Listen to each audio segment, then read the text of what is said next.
Vandag wil ek gesels met die met 'n roeping, okay? Ek wil gesels met die met 'n roeping, maar voor ons aangaan met dit, reg? Kom ek lees vir jou 'n Bybelvers uit Matteus 22 vers 14. Baie is immers geroep, maar min is uitgekies, reg? Kom ons gesels hieroor. Wat beteken hierdie? Wat sê die Here eintlik vir my en vir jou oor ons roeping? Wat sê die Here eintlik vir my en vir jou oor dat ons geroep sal word, maar min sal gekies word? Weet jy, wanneer die Here jou roep, dit beteken jy gaan nog deur 'n selection phase.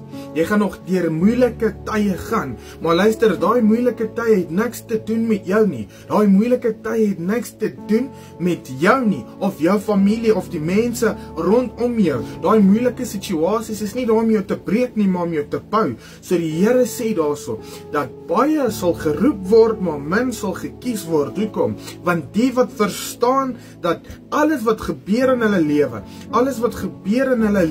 is nie te doen met hulle, maar het alles te doen met die roeping. Hoekom? Want die Here sit jou daar spesifiek vir 'n rede. Want die Here wil hê jy moet leer van daai situasie uit. Jy moet leer hoe om lus te veg. Jy moet leer hoe om addiction te veg. Jy moet leer hoe om in gambling addictions in te gaan en uit te gaan, want die Here gaan jou daar uittrek. Maar hoekom? Want sodat jy die kennis het oor hoe om daar uit te kom. Ek wil vandag met julle gesels oor die storie van Moses. Reg? Die rede hoekom Moses in Egipte groot geword het, daai was nie net 'n ding wat die Here dit was nie net 'n fout nie.